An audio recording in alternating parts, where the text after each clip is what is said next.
જય સોમનાથ, જય ગુજરાત. ફરી એક વખત સ્વાગત છે આપનું એસપી એજ્યુકેશન 13માં. આ વિડીયોમાં જોઈશું આપણે વાર્ષિક ધોરણે સેવા પડતર પત્રક તૈયાર કરવાનું હોય ત્યારે કુલ કિલોમીટર અને કિલોમીટર દીઠ ટ્રાન્સપોર્ટેશન એટલે કે વાહન વ્યવહારનું સેવા પડતર પત્રક. તો સેવા પડતર પત્રક 1માં વાહન વ્યવહારનો દાખલા નંબર 4 જોઈશું, જે સૌરાષ્ટ્ર યુનિવર્સિટી 2018 અને ઉત્તર ગુજરાત યુનિવર્સિટી 2005માં પૂછાયેલ છે તેનો ઉકેલ. તો સૌપ્રથમ જોઈશું આપણે દાખલાની રકમ. તો દાખલાની રકમ આ પ્રમાણે છે. નીચેની માહિતી પરથી એક વાહન માટે કિલોમીટર દીઠ પડતર નક્કી કરો. વાર્ષિક કિલોમીટર છે 30,000. વિગત અને રકમ રૂપિયા આપણને આપેલ છે, જેમાં વાહનની કિંમત છે 2,50,000. લાયસન્સ ફી વાર્ષિક છે રૂપિયા 8,000. આ ઉપરાંત વીમો છે વાર્ષિક રૂપિયા 7,000, જે સ્થિર ખર્ચ તરીકે દર્શાવવાનો છે. ગેરેજ ભાડું વાર્ષિક રૂપિયા 6,000 છે, તેને પણ આપણે સ્થિર ખર્ચ તરીકે દર્શાવવાનું છે. અને સુપરવાઇઝરનો પગાર વાર્ષિક રૂપિયા 12,000 છે, તેને પણ આપણે સ્થિર ખર્ચ તરીકે દર્શાવવાનું છે. આ ઉપરાંત ડ્રાઈવરનો પગાર કલાક દીઠ રૂપિયા 5 આપેલ છે. તો આ દાખલામાં ખાસ ધ્યાન રાખવાનું છે કે ડ્રાઈવરનો પગાર કલાક દીઠ આપેલો હોવાથી આપણે ચલિત ખર્ચ ગણવાનો છે. પેટ્રોલની કિંમત લીટર દીઠ રૂપિયા 15 છે, તો પેટ્રોલની કિંમત પણ ગણીને ચલિત ખર્ચ ગણવાનો છે.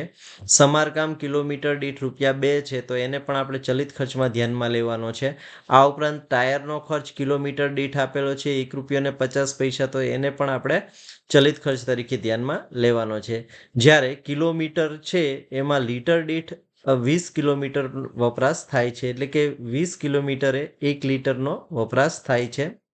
આ ઉપરાંત વાહનનું આયુષ્ય છે એ 1,00,000 કિલોમીટરનું છે, તેમજ વાહનની ઝડપ કલાક દીઠ 20 કિલોમીટરની છે, એટલે કે 1 કલાકમાં વાહન છે એ 20 કિલોમીટરનું અંતર કાપે છે. તો આ છે દાખલાની રકમ. તો સૌપ્રથમ આપણે બનાવવાનું છે સેવા પડતર પત્રક, અને વાર્ષિક કિલોમીટર અહીંયા દાખલામાં આપણને આપ્યા છે 30,000, તે જ આપણે સેવા પડતર પત્રકમાં ઉપર જમણી બાજુના ખાને દર્શાવી દેવાના છે.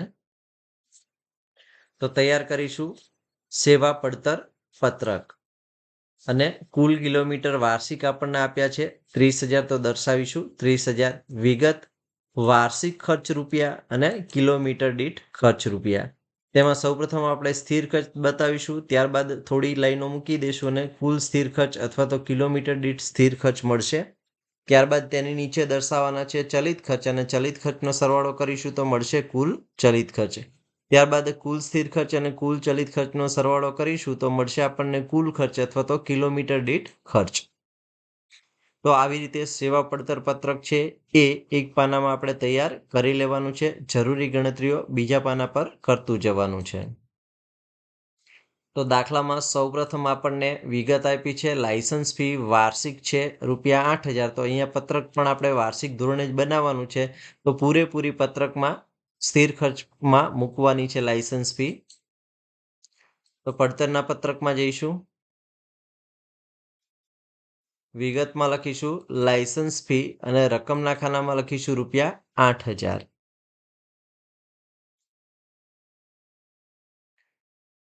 લાયસન્સ ફી બાદ છે વીમો વાર્ષિક રૂપિયા 7,000, જેને પણ આપણે સ્થિર ખર્ચમાં જ દર્શાવવાનો છે પડતરના પત્રકમાં. તો સેવા પડતર પત્રકમાં સ્થિર ખર્ચમાં વાર્ષિક વીમો દર્શાવીશું 7,000.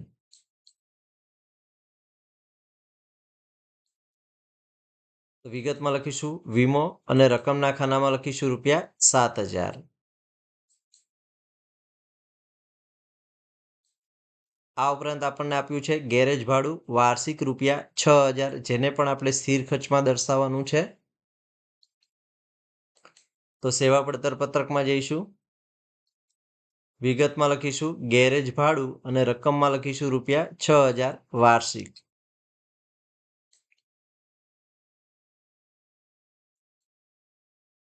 ગેરેજ ભાડા બાદનો ખર્ચ છે સુપરવાઇઝરનો પગાર વાર્ષિક રૂપિયા 12,000, જેને પણ આપણે સ્થિર ખર્ચમાં દર્શાવવાનો છે સેવા પડતર પત્રકમાં. તો સેવા પડતર પત્રકમાં જઈશું, વિગતમાં લખીશું સુપરવાઇઝરનો પગાર અને ₹12,000.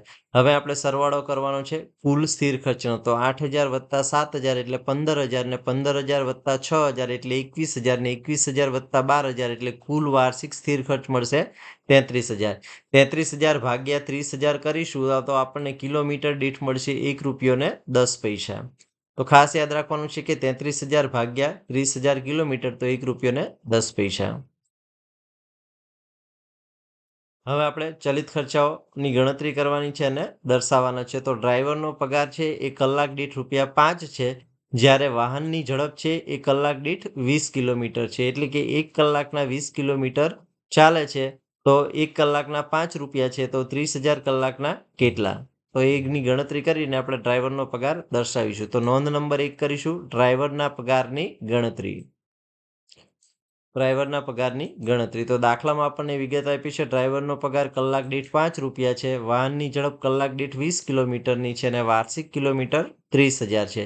તો તિરાસી મૂકવાની છે કે 20 કિલોમીટર હોય ત્યારે ડ્રાઈવરનો પગાર ₹5 છે, તો 30,000 કિલોમીટરે કેટલા? તો 30,000 ગુણ્યા 5 ભાગ્યા 20 કરીશું તો આપણને ડ્રાઈવરનો પગાર મળશે ₹7,500, જે પડતરના પત્રકમાં દર્શાવવાનો છે. તો અહીંયા આપણે ખાસ યાદ રાખવાનું છે કે 20 કિલોમીટરે ડ્રાઈવરનો પગાર ₹5 છે, તો 30,000 કિલોમીટરે કેટલા? તો ગણતરી કર્યું તો આપણને મળ્યા છે 7,500, જે આપણે ચલિત ખર્ચમાં દર્શાવવાનો છે.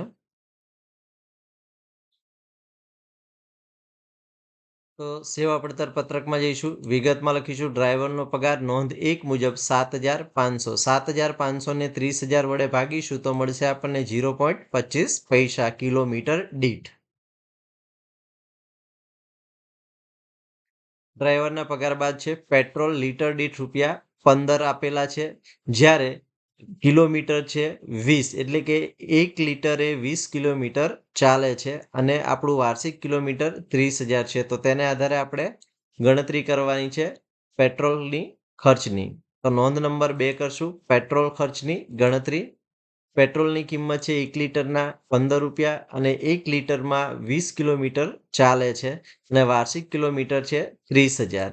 તો 83 મૂકવાની છે કે 20 કિલોમીટર હોય ત્યારે પેટ્રોલ ખર્ચ ₹15 છે, તો 30,000 કેટલા? 20 કિલોમીટરે પેટ્રોલ ખર્ચ 15 છે, તો 30,000 કિલોમીટરે કેટલો? તો 15 ગુણ્યા 30,000 ભાગ્યા 20 કરીશું તો આપણને વાર્ષિક પેટ્રોલનો ખર્ચ મળશે ₹22,500, જે આપણે સેવા પડતર પત્રકમાં ચલિત ખર્ચમાં દર્શાવવાનો છે.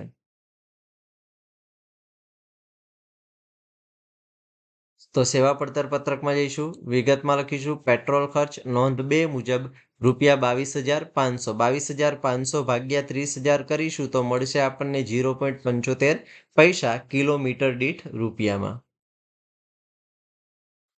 પેટ્રોલ ખર્ચ બાદ આપણને દાખલામાં વિગત આપી છે સમારકામ કિલોમીટર દીઠ ₹2 છે, તો 30,000 કિલોમીટરે કેટલું થાય? તો 60,000 થાય. તો ગણતરી કરીને આપણે સીધું પત્રકમાં ચલિત ખર્ચમાં દર્શાવી દઈશું સમારકામ ખર્ચ.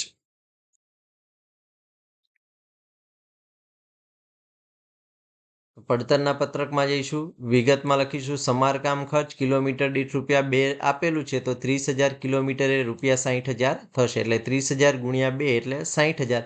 60,000 ભાગ્યા 30,000 કરીશું તો આપણને કિલોમીટર દીઠ મળશે સમારકામ ખર્ચ ₹2.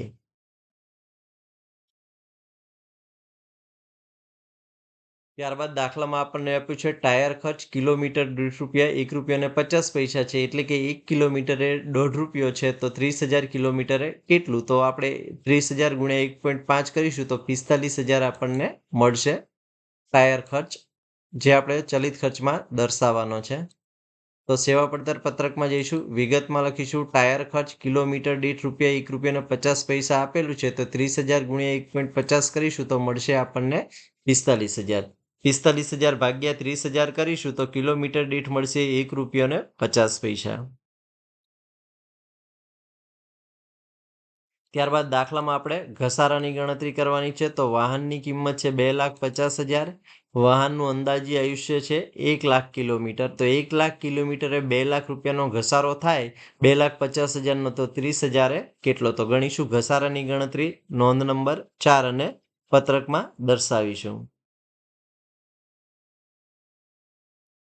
તો નોંધ નંબર 3 ઘસારાની ગણતરી. તો કે વાહનની કિંમત 2,50,000 છે, જ્યારે વાહનનું આયુષ્ય 1,00,000 કિલોમીટરનું છે. વાર્ષિક કિલોમીટર 30,000 છે, એટલે કે 1,00,000 કિલોમીટરે ઘસારો 2,50,000 થાય તો 30,000 એ કેટલો? તો 83 મૂકીશું. વાહનનું આયુષ્ય 1,00,000 કિલોમીટર હોય ત્યારે કુલ ઘસારો 2,50,000 છે, તો 30,000 કિલોમીટરે કેટલો? તો 2,50,000 ગુણ્યા 30,000 ભાગ્યા 1,00,000 કરીશું તો મળશે આપણને 75,000 વાર્ષિક ઘસારો, જે સેવા પડતર પત્રકમાં ચલિત ખર્ચમાં દર્શાવવાનો છે. તો સેવા પડતર પત્રકમાં જઈશું, વિગતમાં લખીશું ઘસારો. નોંધ 3 મુજબ રકમના ખાનામાં લખીશું 75,000. 75,000 ભાગ્યા 30,000 કરીશું તો આપણને કલાક કિલોમીટર દીઠ મળશે ₹2.50. હવે આપણે જોઈ શકીએ છીએ કે સેવા પડતર પત્રકમાં કુલ સ્થિર ખર્ચનો સરવાળો કરી દીધો છે. હવે આપણે કુલ ચલિત ખર્ચનો સરવાળો કરી અને ચલિત પડતર શોધીશું, અને ત્યારબાદ આપણે કુલ ખર્ચ શોધીશું અને પેસેન્જર દીઠ ખર્ચ શોધીશું. તો સૌપ્રથમ આપણે ચલિત ખર્ચનો સરવાળો કરીશું. તો કુલ ચલિત ખર્ચનો સરવાળો થશે 7,500 વત્તા 22,500 એટલે 30,000. 30,000 વત્તા 60,000 એટલે 90,000. 90,000 વત્તા 45,000 એટલે થશે 1,35,000, અને 1,35,000 વત્તા 75,000 કરીશું તો મળશે આપણને 2,10,000. 2,10,000 ભાગ્યા 30,000 કરીશું તો આપણને ચલિત ખર્ચ કિલોમીટર દીઠ રૂપિયા મળશે 7, અથવા તો 0.25 વત્તા 75 એટલે 1, 1 વત્તા 2 એટલે 3, 3 વત્તા 1.5 એટલે 4.5, અને 4.5 વત્તા 2.5 એટલે 7 મળશે. તો હવે આપણે સ્થિર ખર્ચનો સરવાળો થઈ ગયો છે ને એકમ દીઠ કિલોમીટર દીઠ પણ સ્થિર ખર્ચ ₹1.10 મળ્યું છે. ચલિત ખર્ચા વાર્ષિક છે એ 2,10,000 છે અને કિલોમીટર દીઠ ₹7 છે. તો હવે આપણે કુલ ખર્ચ શોધવાનો છે, તો કુલ ખર્ચને સરવાળો કરીશું. કુલ ખર્ચ એટલે કે સ્થિર ખર્ચ વત્તા ચલિત ખર્ચ. તો સ્થિર ખર્ચ વત્તા ચલિત ખર્ચનો સરવાળો કરીશું તો 33,000 વત્તા 2,10,000 કરીશું તો મળશે આપણને 2,43,000. 2,43,000 ભાગ્યા 30,000 કરીશું તો આપણને એકમ દીઠ કે કિલોમીટર દીઠ મળશે ₹8.10. અથવા તો જે કિલોમીટર દીઠ રકમ આપી છે એનો સરવાળો કરીશું તો મળશે આપણને ₹8.10. તો આ પત્રક છે એ આપણે વાર્ષિક ધોરણે બનાવ્યું છે, જેમાં મહત્વની ગણતરીમાં ડ્રાઈવરનો પગાર, પેટ્રોલનો ખર્ચનો ગણતરી અને ઘસારાની ગણતરી મહત્વની છે. તો આવી રીતે આપણે કિલોમીટર દીઠ શોધી શકીએ જ્યારે વાર્ષિક માહિતી આપી હોય ત્યારે. જો વિડીયો ગમ્યો હોય તો વિડીયોને લાઇક કરો, લિંકને મિત્રો સાથે શેર કરો. ચેનલમાં નવા હોય તો ચેનલ સબસ્ક્રાઇબ કરો. જય સોમનાથ, જય ગુજરાત. Thank you. આવો જ એક દાખલો છે જે જાતે ગણવા માટે પ્રયત્ન કરવાનો છે, જેની રકમ આ પ્રમાણે છે. તો નીચેની માહિતી પરથી એક વાહન માટે કિલોમીટર દીઠ પડતર નક્કી કરો, જેમાં વાર્ષિક કિલોમીટર 30,000 આપેલ છે. આ ઉપરાંત વિગત અને રકમ આપેલ છે જે આ પ્રમાણે છે, જેમાં વાહનની કિંમત ₹5,00,000 છે, લાયસન્સ ફી વાર્ષિક ₹16,000 છે, વીમો વાર્ષિક ₹14,000 છે, ગેરેજ ભાડું વાર્ષિક ₹12,000 છે, સુપરવાઇઝરનો પગાર વાર્ષિક ₹24,000 છે. આ ઉપરાંત ડ્રાઈવરનો પગાર કલાક દીઠ ₹5 આપેલ છે. જ્યારે પણ ડ્રાઈવરનો પગાર કલાક દીઠ આપેલ હોય ત્યારે ચલિત ખર્ચ ગણવાનો છે. પેટ્રોલની કિંમત લીટર દીઠ ₹50 છે, તો પેટ્રોલને પણ ચલિત ખર્ચ ગણવાનો છે. સમારકામ કિલોમીટર દીઠ ₹2 છે, તો તેને પણ ચલિત ખર્ચ ગણવાનો છે. ટાયર ખર્ચ કિલોમીટર દીઠ ₹1.50 છે, તો તેને પણ ચલિત ખર્ચ ગણવાનો છે. અને કિલોમીટર છે એ લીટર દીઠ આપ્યો છે ₹20 છે, જ્યારે વાહનનું આયુષ્ય 2,00,000 કિલોમીટરનું છે, જેને આધારે આપણે ઘસારાની ગણતરી કરવાની છે. વાહનની ઝડપ છે એ કલાક દીઠ 20 કિલોમીટરની છે, જેને આધારે આપણે ડ્રાઈવરનો પગાર નક્કી કરવાનો છે. તો આ દાખલો જાતે ગણવા માટે પ્રયત્ન કરવાનો છે. અગાઉના દાખલા જેવો જ દાખલો છે. ફરીથી જો વિડીયો ગમ્યો હોય તો વિડીયોને લાઇક કરો, લિંકને મિત્રો સાથે શેર કરો. ચેનલમાં નવા હોય તો ચેનલ સબસ્ક્રાઇબ કરો. જય સોમનાથ, જય ગુજરાત. Thank you.